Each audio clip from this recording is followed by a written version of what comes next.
The Education Cabinet Secretary, Professor George Magoha, has poured cold water on the very Sessational Paper 1 for 2019 he was launching.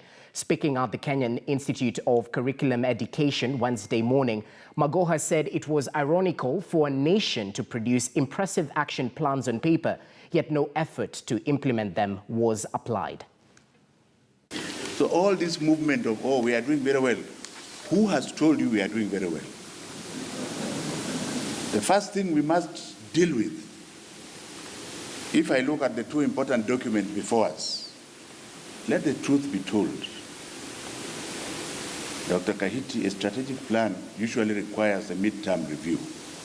And here we are, thumping our chests at the end of 2019 for something that is reading 2018. Are we together here? What happened before then?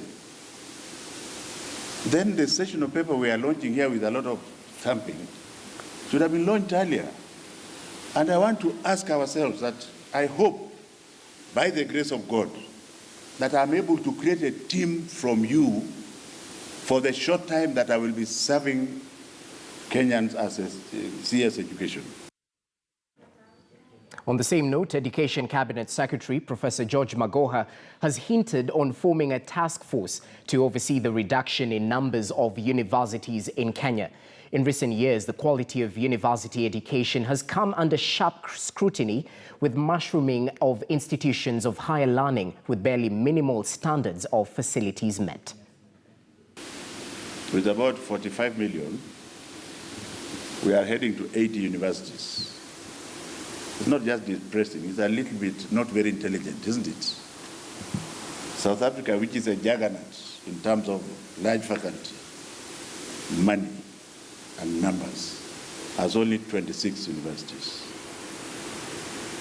Could it be that we as men who think, men and women who think, have left our brains out, and others who are doing other things are driving the process for us? So there shall be university reforms, whether I like it, whether you like it or not, because that's the only way to survive. The president, in his wisdom, had already stopped creation of new universities in 2016 before I joined the ministry. I now have the difficult task of creating a team from my colleagues to right-size and downsize universities.